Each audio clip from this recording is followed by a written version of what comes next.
मेरी वाइफ मुझे मेरी शादी को 20 साल हो गए हैं कि मेरी वाइफ मुझे 17-18 साल से डेली बहुत मारती है, पीटती है। तो उन्होंने कहा कि मैम मेरी वाइफ सेंसेस में नहीं रहती है, पता नहीं वो देगी कि नहीं देगी परमिशन। आप मेरे रिकॉर्ड से जितना आप देख ले सकते हैं उतना देख दीजिए, बाद में फिर मैं उनके रिकॉर्ड्स ओपन करा लूँगा।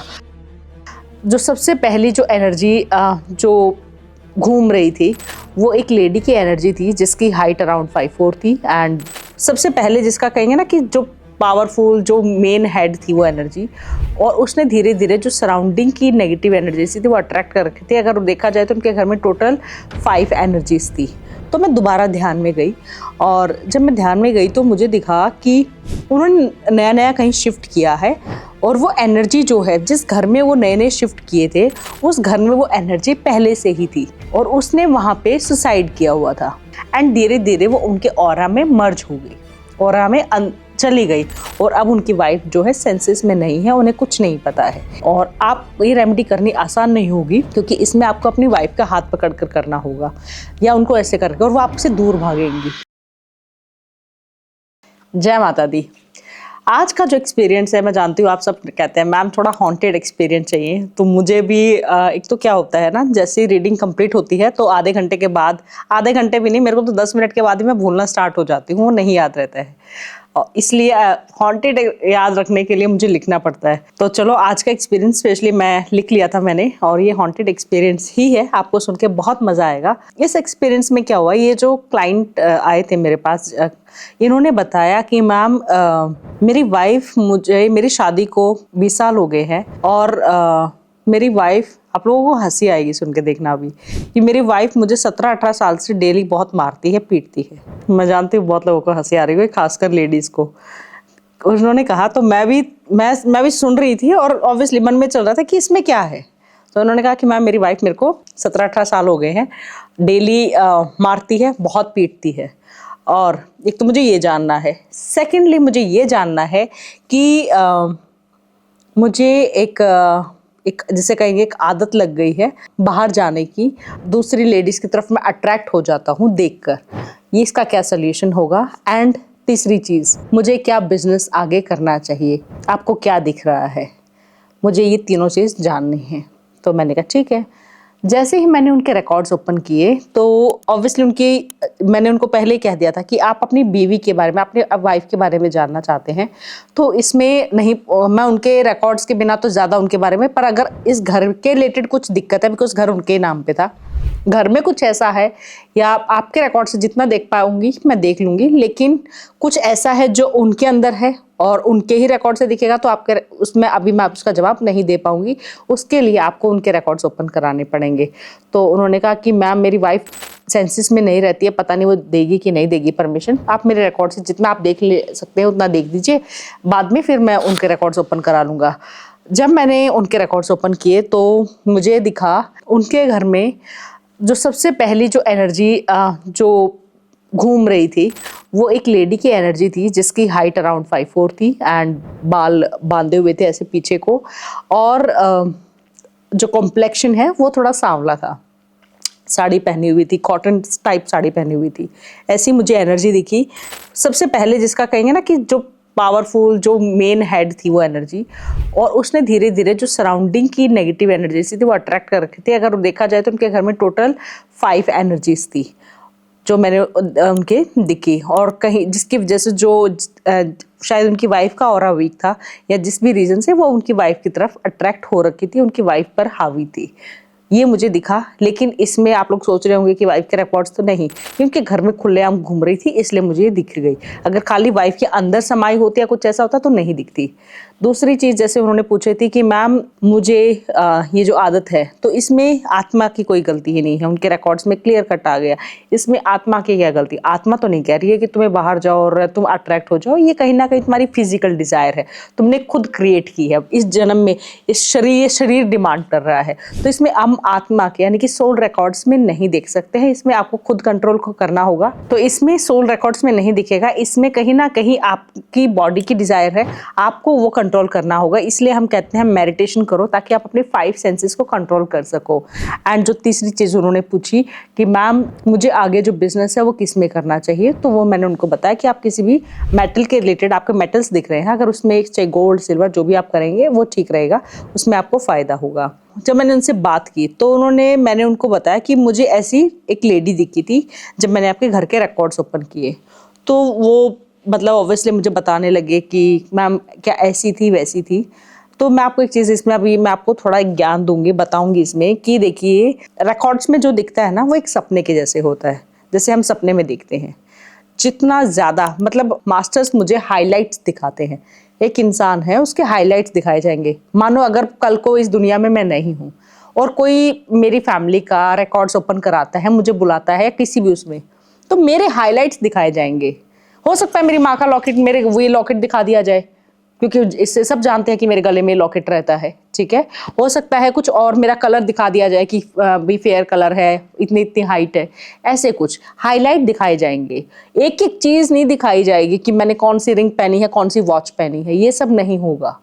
बाल किस कलर के हैं ये नहीं पता चलता है, सिर्फ हाइलाइट्स, ताकि मेरी जो फैमिली है या मेरे जो नोन है, जैसे आप लोग मुझे जानते हो देखते हो, तो आप लोगों को भी अगर रिकॉर्ड्स कल को कभी भी वो होगा, इवन अगर आप मुझे सपने में भी देखोगे तो आपको पता चल जाता है, लेकिन एक एक डिटेल आपको नहीं याद रहती है। अगर आपने मुझे सपने में देखा है, आप मुझे ये कह दोगे, आपको याद होगा कि हाँ मैम को देखा था और मैम ने ये पहना था। लेकिन अगर कोई आपसे कहे कि मैम ने पैरों में क्या पहना हुआ था, ओके आपको 10 फोटोज कोई डाल देगा और कहेंगे इनमें से पहचानो कौन है, तो आप कहोगे मुझे ये पता है कि वो है, वो ऐसी दिख रही थी, लेकिन इतना क्लियर कट नहीं होता है। Same with Akashic records, Akashic records में सिर्फ ऐसे दिखता है। ऑब्वियसली वो क्लाइंट बहुत समझदार थे, उन्होंने कहा हाँ मैम आपको ये मुझे बता सकते हैं कि आपको उनको देख के क्या लग रहा था, किसी रीजन से क्या मतलब वो था। तो मैं दोबारा ध्यान में गई, और जब मैं ध्यान में गई तो मुझे दिखा कि उन्होंने नया नया कहीं शिफ्ट किया है, और वो एनर्जी जो है जिस घर में वो नए नए शिफ्ट किए थे उस घर में वो एनर्जी पहले से ही थी, और उसने वहाँ पे सुसाइड किया हुआ था। वो एनर्जी पहले से ही उस घर में थी, और जब उन्होंने शिफ्ट किया तो वो उसकी वाइफ का हो सकता है, पहले उसने जो मेरे को उसने दिखाया कि पहले उसने उसकी वाइफ को देखा कि वो कैसी हैं उनके साथ वहाँ पे, एंड धीरे धीरे वो उनके ऑरा में मर्ज हो गई, ऑरा में चली गई, और अब उनकी वाइफ जो है सेंसेस में नहीं है, उन्हें कुछ नहीं पता है, ये उनके साथ हुआ है। तो मैंने उनको बताया, तो उन्होंने थोड़ा सा टाइम लिया, 5-1 मिनट ली, और उन्होंने कहा कि मैम हमने जिस हिसाब से आप बता रहे हो, क्योंकि मैंने कहा कि मुझे उनका कपड़े पहनने का और ये जो देख के एंड जो उनकी लुक है उसको देख के ये लग रहा है कि वो कहीं ना कहीं महाराष्ट्र और या पुणे जो रीजन है उस साइड से वो बिलोंग करती हैं। जैसे ही मैंने बोला वो एकदम से क्लिक कर गई उनको वो चीज़। उन्होंने बोला हाँ मैम मेरी वाइफ की जब से प्रॉब्लम स्टार्ट हुई है, पुणे में थे हम, और तब से ही स्टार्ट हुए धीरे धीरे पुणे में, मतलब हमें 4-5 महीने हो गए थे, उसके बाद ही वाइफ में चेंजेस स्टार्ट हो गए, उसके बाद हम ठीक ही नहीं हुई हैं। तो वहाँ से उन्हें समझ आया क्योंकि वो प्रॉब्लम वहाँ से स्टार्ट हुई है। तो उन्होंने कहा कि मैम इस प्रॉब्लम को छुड़ाने के लिए क्या करना होगा। मैंने उन्हें बताया कि देखिए ये प्रॉब्लम कोई छोटी मोटी प्रॉब्लम नहीं है, बहुत स्ट्रॉन्ग है, बहुत हावी है। इसको आप सिर्फ और सिर्फ अगर मैं कहूँगी ना कि आप कोई भी छोटी सी रेमेडी कर दो उससे काम नहीं चलेगा। आपको इसके लिए एक बड़ी और रेमेडी और सिर्फ आप ही करेंगे, और आप ये रेमेडी करनी आसान नहीं होगी क्योंकि इसमें आपको अपनी वाइफ का हाथ पकड़ कर करना होगा या उनको ऐसे करके, और वो आपसे दूर भागेंगी। तो आपको थोड़ा सा ध्यान से करना होगा। आपको मार सकती हैं, ऑब्वियसली मारती तो पहले भी हैं, तो और ज़्यादा आपको तकलीफ दे सकती हैं जिसकी वजह से आप कुछ ना करो। तो उन्होंने कहा मैम क्या मैं पंडित जी से करा लूँ। मैंने कहा देखिए पंडित जी से आपकी मर्जी है, आप कराएं ना कराएं, बट रिजल्ट की गारंटी मैं नहीं लेती हूँ। मैं आप लोगों को वो रेमेडी नहीं बताऊंगी क्योंकि मैंने अभी मेरे साथ 2 केस ऐसे हुए हैं, क्योंकि मैं आप रेमेडी ऑन कैमरा बता देती हूँ, प्रॉब्लम बताती हूँ ताकि आप लोग सावधान हो सको, इसलिए मैं ये एक्सपीरियंस बताती हूँ। मेरा बहुत लोग कमेंट करते हैं कि मैम आपको एक्सपीरियंस शेयर नहीं करने चाहिए। जी मैं किसी का नाम नहीं ले रही हूँ, ना ही मैं बिल्कुल आपको कुछ भी उनके बारे में नहीं बता रही हूँ। आप लोग नहीं ढूंढ सकते हो, आप लोगों को नहीं पता वो कौन है। अगर मैं किसी आपके सामने, मैंने कितने तो सेलिब्रिटीज़ के केसेस बता लिए, बट आज तक आप लोगों ने कभी सोचा भी नहीं होगा कि जिसको हम टीवी पे देख रहे हैं मैम उसकी कहानी ये सुना रहे हैं।